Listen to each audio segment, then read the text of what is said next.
마켓콕 헤드라인 시간입니다. 지난주 금요일 장마감 이후부터 주말 중에 있었던 소식들까지 함께 정리해 보겠습니다. 네, 첫 번째 소식인데요. 테슬라의 일론 머스크 CEO가 지난 28일 중국을 방문하게 됐습니다. 머스크 CEO는 이 오후에 CCPIT의 초청으로 베이징을 방문했는데 중국의 2인자라고 불리고 있는 리창 국무원 총리를 만났는데요.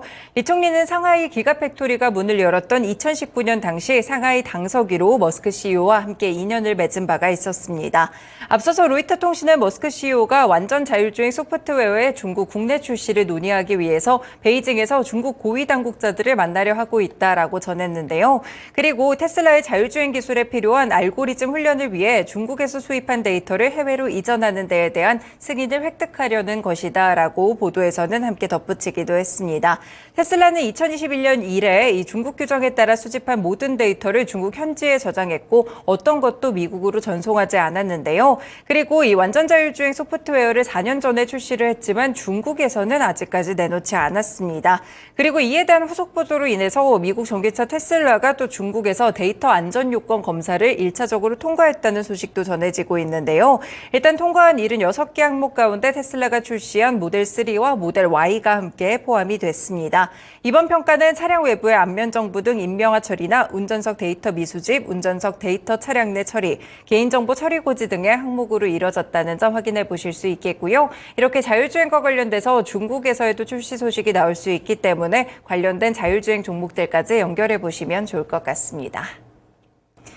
네, 두 번째 소식입니다. SK하이닉스가 올해부터 시작될 메모리 슈퍼사이클에 대응하기 위해서 투자 확대를 검토하고 있다는 한 매체의 단독 보도가 있었는데요. 현재 세계 1위를 달리고 있는 인공지능용 HBM뿐 아니라 수년 내 폭증할 범용 D램 수요 증가에도 차질 없이 대응하기 위한 의지가 풀이되고 있습니다. SK하이닉스 경영진은 새로운 부지에 신규 메모리 라인을 건립하는 방안을 검토하고 있다고 하는데요. 일단 용인 클러스터 등의 가동일 규제 등의 여파로 당초 계획보다 늦어지게 되면서 추가 투자를 물색하게 된 것입니다. 이 한 업계 관계자에 따르면 SK하이닉스가 최근에 발표한 M15X 외에도 또 다른 설비 투자를 구축하기 위해서 반도체 수요를 면밀하게 분석하고 있다라며 국내는 물론 미국 등 해외에도 신규 부지를 건립할 수 있다는 가능성을 열어두고 있는 것으로 안다라고 이야기를 했습니다. 앞서서 지난 24일에 청주 M15X 공장에 새로운 D램 설비를 설치하겠다고 공식적으로 발표한 바가 있었는데요. 이렇게 설비 투자를 계속해서 검토하고 있다는 점은 결국 하반기부터 찾아올 반도체 빅사이클에 어느 정도 대비를 하는 것으로 보입니다. 반도체 업계와 SK하이닉스는 올해부터 D램이나 낸드 플래시에 대한 수요가 급증할 것으로 보이는데요. 이와 더불어서 대표적인 인공지능용 메모리인 HBM 수요는 올해 가파른 우상향 곡선을 그릴 것으로 전망되고 있습니다. 이에 비해서 지금 생산 능력을 더욱더 확장해 나가려는 모습인데요. 오늘장 SK하이닉스의 주가 흐름까지도 함께 또 연결해 보시면 좋을 것 같습니다. 네, 세 번째 소식입니다. 삼성전기가 꿈의 기판으로 일컬어지고 있는 유리 기판을 상용화하기 위해서 공급망을 구축하고 있는데요. 글로벌 제조장비 회사와의 협력은 물론 삼성그룹의 전자계열 업체들과 R&D도 주저하지 않으면서 기술 선점에 나서고 있습니다. 삼성전기가 조만간 독일 LPKF와 LPKF 코리아, 캠트로닉스 등과 4자 간 기술 협약을 체결한다는 보도가 있었는데요. 이 삼성전기가 이렇게 제조장비 회사들과 제조 공급망을 구축하고 연구를 함께 진행한다고 알려진 것은 이번이 처음입니다. 회사가 1월에 미국 라스베이거스에서 개최됐던 CES 2024에서 유리기판 사업에 도전하겠다고 선언한 지 3개월 만에 밝혀지기도 했는데요. 지금 삼성전자와 두 회사는 유리기판 제조에서 가장 핵심 공정으로 꼽히고 있는 TGV 장비 개발을 위해서 함께 협력을 할 것으로 예상되고 있습니다. 현재 TGV 기술이란 유리의 미세한 구멍을 뚫어서 촘촘하게 미세 회로를 만들어낼 수 있는 고난도 기술로 분류가 되는데요. LPKF와 캠트로닉스는 전자업계에서 유리를 전문적으로 다루는 회사로 굉장히 유명합니다. 그리고 캠트로닉스는 삼성 디스플레이의 OLED 패널 제조 공급망에도 속한 회사기도 한데요. 디스플레이 패널에 들어가는 유리를 얇은 두께로 깎아내는 이 식각 공정에서 두각을 드러내고 있습니다. 삼성전기는 국내외 유력 회사와의 파트너십은 물론 그룹 계열사와도 함께 협력에 적극적인데요. 이 삼성전자, 삼성디스플레이와 함께 유리기판 R&D 협력을 시작하기도 했었고요. 삼성전자는 반도체와 기판 결합에 대한 노하우, 삼성디스플레이는 패널 공장에서 확보한 유리 제어 기술을 공유할 것으로 전망되고 있습니다. 네, 이렇게 유리기판과 관련돼서 소식이 나오면서 지난주 금요일 시간외에서도 관련 종목들이 함께 움직였는데 체크해 보겠습니다. 삼성전기는 물론 캠트로닉스는 시간외에서 상한가 들어갔고요. 그 외에도 필옵틱스, YC캡, HP 테크놀로지 같은 유리기판 관련 종목들의 상승세가 관측됐으니까요. 모멘텀이 되어줄 수 있을지 관련주들 체크해 보시길 바라겠습니다. 네 번째 소식입니다. 세계적인 부호인 무함마드 빈 자이드 알 나흐얀 아랍에미리트 대통령이 다음 달 중순에 한국을 전격 방문한다고 합니다.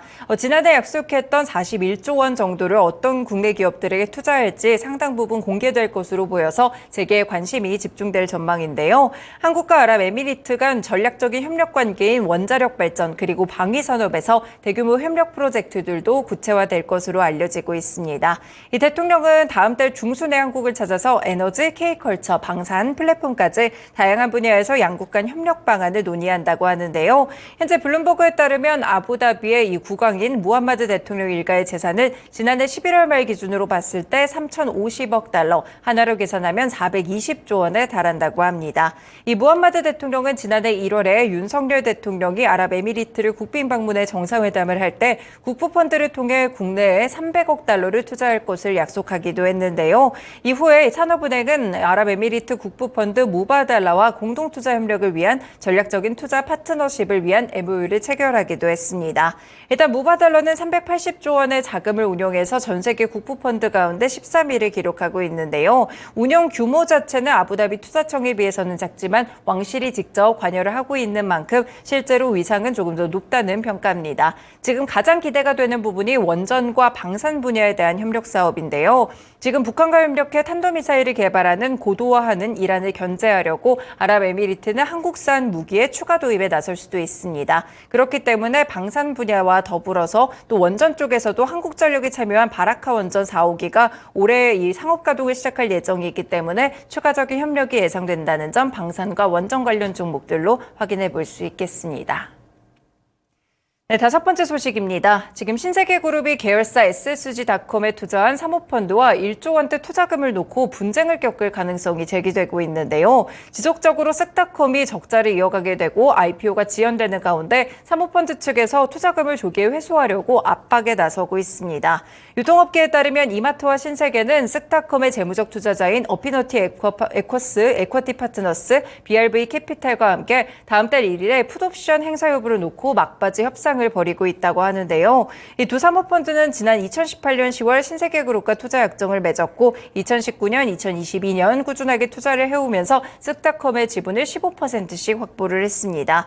일단 주주 간 계약에 따르면 쓱닷컴이 지난해 사업연도에 총 거래액 5조 1,600억 원을 넘기지 못하거나 IPO 가능 요건을 충족하지 못할 경우에 재무적 투자자는 보유 주식 전량을 대주주에 매수해달라고 청구할 수가 있는데요. 매수 대금은 원금인 1조 원이고요. 풋옵션 행사 예정 기간은 다음 달 1일부터 2027년 4월까지입니다.